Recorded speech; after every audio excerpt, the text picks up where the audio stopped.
আসসালামু আলাইকুম। পর্দায় উঠতে চলেছে ক্রিকেট বিশ্বের সবচেয়ে থেকে বড় যে লিগ, হ্যাঁ আইপিএল এর কথাই বলছি। আর মাত্র 14 দিন বাকি এই আইপিএল এর। এই আইপিএল এ সাধারণত 10টি দল খেলে থাকে এবং প্রায় 2 মাস যাবত এই গেম খেলে থাকে। হ্যাঁ, আপনি ঠিকই শুনছেন, প্রায় দুই মাস জুড়ে এই টুর্নামেন্টটি হয়ে থাকে। তো এই টুর্নামেন্টের কিছু আপডেট আছে, কিছু নিয়ম কানুন চেঞ্জ হয়েছে, এটা নিয়েই আজকের এই ভিডিওটা। তো আশা করছি পুরো ভিডিও জুড়ে আপনারা থাকবেন এবং জেনে নিবেন আইপিএলে কি চেঞ্জ এসেছে এইবার। সো শুরু করা যাক। তো শুরুতেই গতবারের runner up team sunrise Hyderabad নিয়ে কথা বলবো। হ্যাঁ, সানরাইজ হায়দ্রাবাদে একটি চেঞ্জ এসেছে। তারা ওয়েন মুল্ডারকে সাইন করেছেন ব্রেডেন কেটসের বিপক্ষে। হ্যাঁ, তিনি দীর্ঘদিন যাবৎ ইনজুরি ছিল এবং তাকে না পাওয়ার আশায় তাকে সানরাইজ ছেড়ে দিয়েছে। দ্বিতীয় যে আপডেটটি এসেছে সেটা হচ্ছে কিংস ইলেভেনের জার্সি। কিংস ইলেভেনের জার্সি পরিবর্তন হয়েছে। আপনারা স্ক্রিনে দেখে নিন তাদের জার্সিটি কেমন হয়েছে। কি কিছু বুঝতে পারছেন? কিছু বুঝতে পারতেছেন না? তাহলে আমার মুখ থেকেই শুনে নিন, তাদের বোতামটা চেঞ্জ হয়েছে। হ্যাঁ, তাদের মাত্র দুটি বোতামই চেঞ্জ করেছেন 2024 থেকে 2025-এর জার্সি। তৃতীয় আপডেট, আরসিবির ক্যাপ্টেন রাজীব পাদিদার।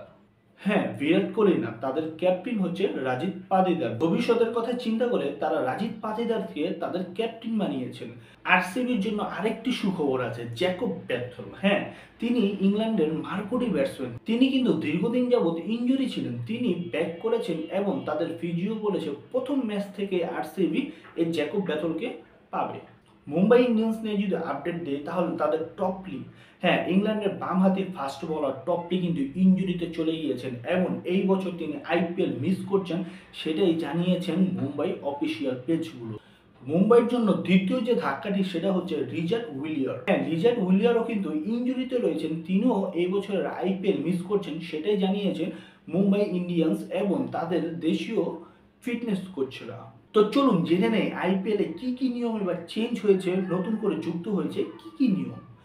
প্রথম যে নিয়মটি চেঞ্জ হয়েছে সেটা হচ্ছে কোনো ফ্যামিলি মেম্বার ড্রেসিং রুমে প্রবেশ করতে পারবে না। সেটা সিনিয়র হোক বা জুনিয়র হোক, কোনো প্লেয়ারের ফ্যামিলি মেম্বার ড্রেসিং রুমে ঢুকতে পারবে না। এবং দ্বিতীয় যে নিয়মটি চালু হয়েছে সেটা হচ্ছে প্রত্যেকটা প্লেয়ারকে তাদের টিম বাস করে হোটেল থেকে মাঠ থেকে হোটেলে যাওয়া লাগবে। যার ব্যক্তিগত গাড়ি ব্যবহার করে তারা ট্রাভেল করতে পারবে না এই আইপিএল চলাকালীন। আরেকটা নতুন পরিবর্তন হয়েছে সেটা হচ্ছে যেদিন ম্যাচ থাকবে সেই দিন ফিটনেস পরীক্ষা করা যাবে না। অনেক টিম আপনার রাত্রে ম্যাচ সকালবেলা ফিটনেস পরীক্ষা করে তাদের এলিমেন্টটা সেট করে, সেটা এবার বিপরীত হয়ে গিয়েছে। ফিটনেস পরীক্ষা করে কোনো প্লেয়ার তৎনাগাদ মাঠে নামতে পারবে না এবার আইপিএল। আমরা সেটাই দেখব।